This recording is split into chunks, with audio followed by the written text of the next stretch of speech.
Welcome into the x106 Sportscast right here on YouTube. Today we're going to be talking about the Bearcats and another dominant win over the Bisons of Harding. And then we're going to be taking on Ferris State in that semifinals. The Chiefs find another way to win in one of the most unbelievable games you will watch all year. And the College Football Committee came up with their top 4 teams. We'll see if that was the right decision. That's all coming up right here on the X106 Sportscast on YouTube. And we'd like to welcome you into the X106 Sportscast right here on YouTube. I am Austin Hall, along with Jase Barnes and Evan Brown. Connor Raby is not with us this week. Let's get right to it. The Bearcats against the Harding Bisons, and we thought, me and Jase did, we did the pregame on Saturday. We thought it'd be a very close game, the most competitive game of the year for the Bearcats. Once again, we were wrong. 35-0, the Bearcats over the Harding Bisons. It just took 2 hours and 22 minutes to do the game. It was the coldest game of the year in the low 40s, but we thought the triple option would be a problem. No, in the first half was done. I'd never seen a team with just 4 yards of total offense before. We're wrong a lot, turns out. In our pregame we'll find out later if we were. Our Northwest defense is just completely dominating. That's a Harding team that came in with 61 rushing touchdowns on the season. Just completely shut them down the entire game. It was just an absolute obliteration. Well, you also mentioned it being the coldest game of the year. While I was down on that sideline, I was really happy that it was only like a 2-hour, 20-minute game. Yeah, you had a fun time. Oh, but no, going back to this team, I mean, like you said, 61 rushing touchdowns on the season. I mean, you're going to get that with any triple option team you put out there. Right. They had 6 total passes in the entire game, and 2 of them were picked off. And, I mean, you got a feel for Park Parish. I mean, you'd like to be in a game and have at least one completion, even if you are a triple option team, be it like a screen pass or whatnot. You got to figure out how they got to this point because they didn't even compete. No, like you said, it was 41, 42 yards total offense in the first half. 4 yards. Was it 4? I think it was in the single digits. Well, either way, poor guys. That was the game last week. Of course, after the game, they did the reseeding of the final 4 teams. We figured it out. We're number 1 once again.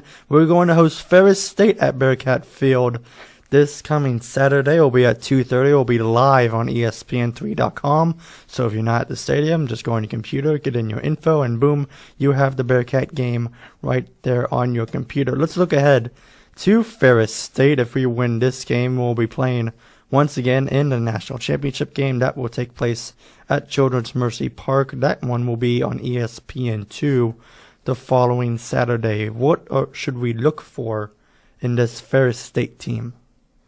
Well, to be honest, any team in the playoffs is going to try to put up a fight. I mean, that didn't really show up last week in Harding, but they were just a very one-dimensional team. Mm-hmm. This Ferris State team is more balanced than most teams that we'll probably face, like in regular season play. Yeah. So it's going to be a good game, hopefully. I just expect the Bearcats to win, obviously, and get to that championship game. And I think once we do get to that point, the championship game, then that game will finally hopefully get interesting. Yeah, I mean, I at least look for Ferris State to put up a bit more of a challenge than Harding because I think Harding was just a really good matchup for the Bearcats. Harding came in, they ran the football really well, and we stopped the run better than anyone. So I look for it to be a bit of a better game. But again, I think the Bearcats, we can beat you in so many different ways. So any strength you have, we can almost match it. So I look for the Bearcats to get past this one pretty easily, and I think the championship game could be a little bit more interesting. Maybe we shouldn't do predictions, Chase, because we are usually wrong every time. Once again, that game is live on ESPN3.com. Just put in your TV provider's username and password, and you got the Bearcat game right there on your computer. Coming up, Kansas City, they faced their toughest road test this year at Atlanta. And once again, you find ways to win a game you never thought you'd see. They did it again. The Chiefs win 29-28. We'll figure out how they did that coming up right here on the X106 Sportscast. Ryan throwing, intercepted, picked off. This is Berry. And Eric Berry going the other way, and nobody's going to catch him.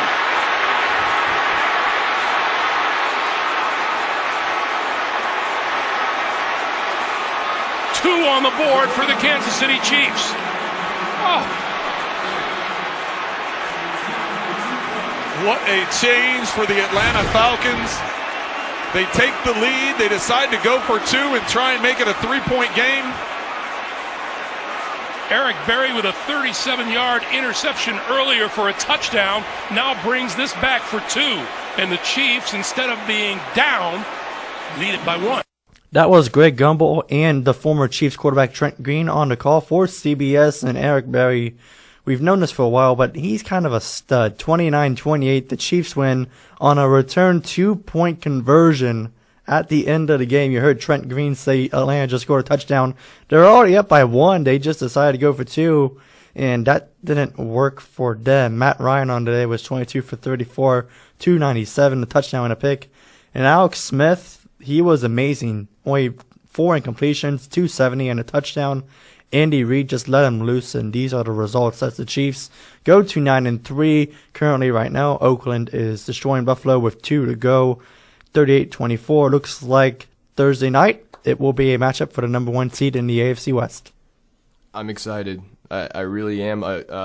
Oakland was down that whole game that they're currently winning in, and I was really excited because I was like, oh, cool, we're going to get the number 1 seed, and they're going to lose before we even play them, and that's just not how it's going to turn out. But this game today, I saw an interesting stat about Eric Berry. He put up 8 points today, which is more than 2 teams scored today. Dolphins the Dolphins and I think the Niners. Yeah. And I'm speechless because of that.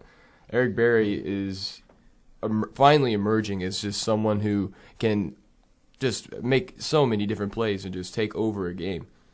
Yeah, I mean, our defense has done this all year long. That's how we're in the great position that we're in. And I was really excited about Alex Smith. Like you said, 21-25, 270 yards.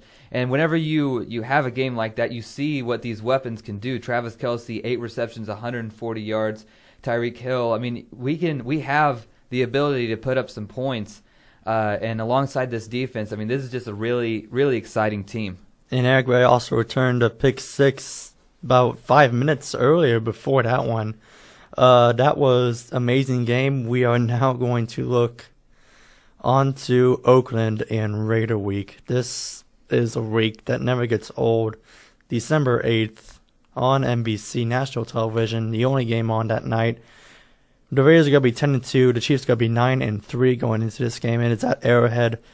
And primetime at Arrowhead it's just amazing. This should be, for sure. It's an experience that is going to be in your heads for a while.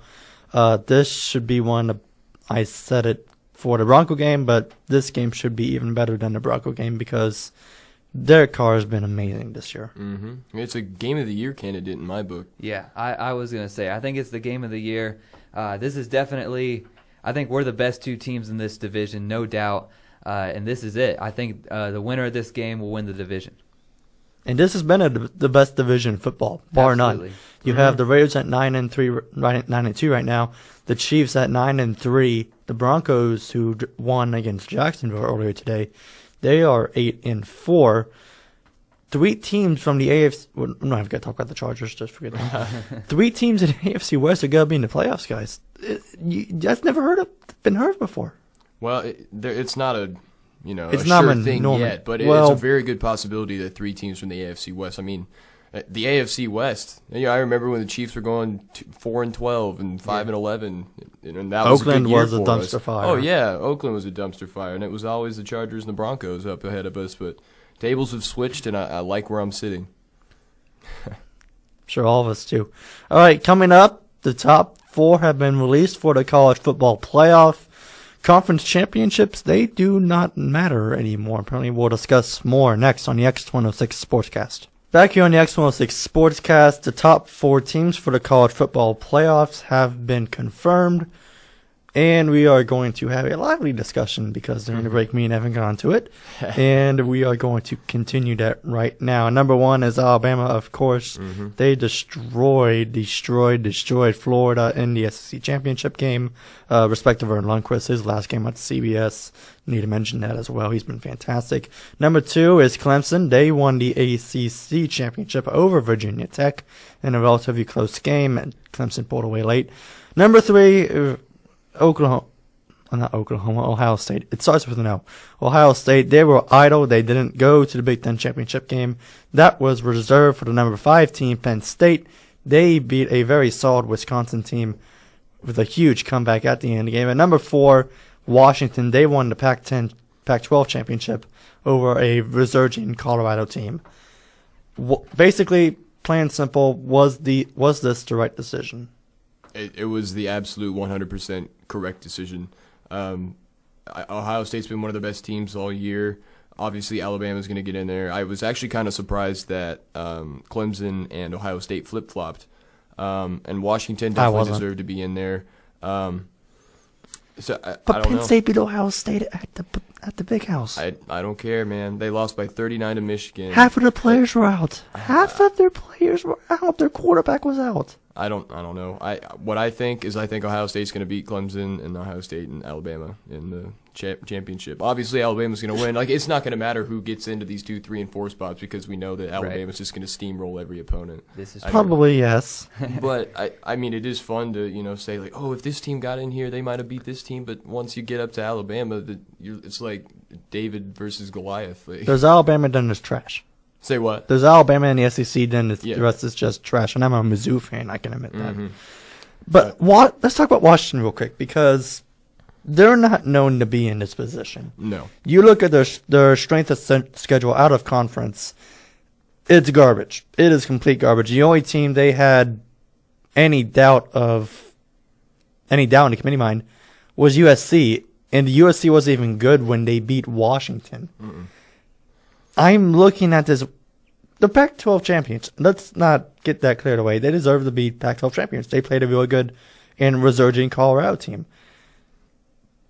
But their strength of schedule worries me because I just feel like, okay, when you play a bunch of slobs and you win your conference championship, then there you go. At the end of the day, if Penn State would have lost by 20, I think they would have got in. But whoa.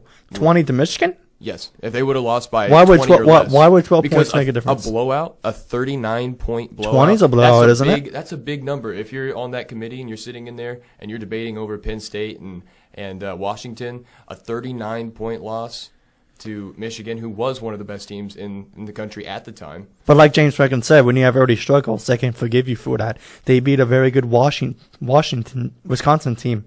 They beat a very, very, very good Ohio State team who was number 4 at the time. But Wisconsin is also a two-loss team now, right? And Ohio State. They were a 1-loss team. What? But going into the Big Ten championship. At the end of the season is when you make your decisions about who gets in. You're not making that decision earlier. Wisconsin's a 3-loss team, but sorry. I mean, we can sit here and debate all day, but at the same time, it's just not our decision. But I mean, I do understand where you're coming from, though. I think you look at it. I want the best 4 teams. The 4 squads with the best 4 rosters. That's who I want playing. And I think that's how you have to look at it. And there's really no right answer to the best 4 teams in the nation. Yeah. Everybody's going to have a different opinion, and it just comes down to however many people on that committee vote for that team. It's ultimately go ahead. Who do you want to see Alabama beat at this point? Yeah. That's what I was going to get at. The SEC has not been pretty the past couple of years. And Alabama has just steamrolled everybody that's came at them. And they're number 1 in the nation. Does the SEC have its brilliance because they're known for being the best conference in football?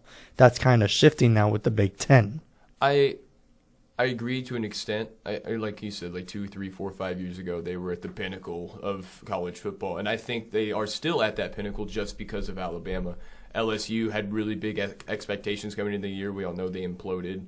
Kind of tried to get back in there, but just weren't doing it. Leonard Fournette, I think, was a big disappointment this year. I expected him to be the front runner for the Big 12 was a disappointment as well. The Big 12 is just never good. Oklahoma was supposed to be real good, but obviously that didn't really happen. Baker Mayfield. Did you guys? Side note: this is completely unrelated, but did you see his facial hair? Yes. That Oklahoma game? I just thought it was great. It was nice. I had to mention it. But you had to make a case for Penn State.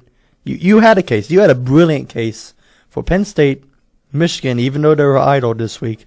And you had a brilliant case for Wisconsin. It was a tough decision. Everyone had opinions. Everybody flipped a coin and voted, I think. That might have happened. But When you have 4 Big Ten teams in the top 10 and the Big Ten champion is not in the top 4, how is that possible? I understand where you're coming from with the whole 2 losses to Michigan and I believe Colorado. They lost to Colorado. But it's blowing my mind because you have Wisconsin, you have Colorado, you have Penn State, you have Michigan, you have Ohio State. That's 5 teams that were in there before the final rankings came out. It just blows my mind how the conference champion is not in there. Or are we just looking at, okay, if we look at head-to-head, they beat Ohio State, they beat Wisconsin, they did lose to Michigan, and they're higher ranked than Michigan. Penn State's 5, Michigan is 6. So if they lose to a Michigan team and not higher than Ohio State, how is that possible?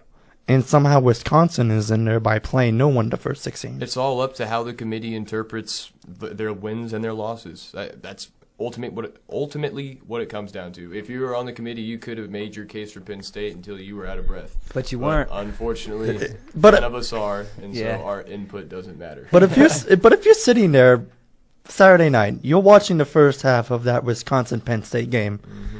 Gus Johnson said it earlier. It was a blowout the first half. It was 28-7 at the time. Mm-hmm. You rattled off 21 in a row. Okay, I have your attention now. Penn State, let's see what you can do. And then they just blow it out of the water and win the Big Ten championship in probably the most pressure-packed situation of James Franklin's career. No one expected Penn State to be this good. No one expected Penn State to be here where just 5 years ago that sexual abuse scandal rocked the entire nation. Mm-hmm. No one expected Penn State to be in a situation. Yeah, and that's a reason why no one gave them attention. Let me get my point. Yeah, go ahead. When you lose to Michigan to 38 points, you're 2-2. Everyone was calling for James Franklin's head. Everyone in Penn State and Nappy Valley was calling for his head. At 2-2, everyone said, let's run the course. Let's just rattle off 9 in a row. Let's just beat Ohio State at the horseshoe. And they're ranked higher than Michigan, who they lost to 38 to, yet they're not ranked higher than Ohio State, who is in the playoff, but Penn State is not. Ohio State is 3, and then they're behind a Washington team who played 6 nobodies besides USC, who they lost to. All I'm saying is that a 39-point loss to Michigan. In my mind, no. You let me finish. In my mind, a 39-point loss to Michigan means more than a 3-point win against Ohio State. But they're ranked higher than Michigan. I'm sorry. They're ranked higher than Michigan. That's not going to change my mind. That's not going to change your mind. Getting blown out by a team who is worse than you. Jase, get in this, please.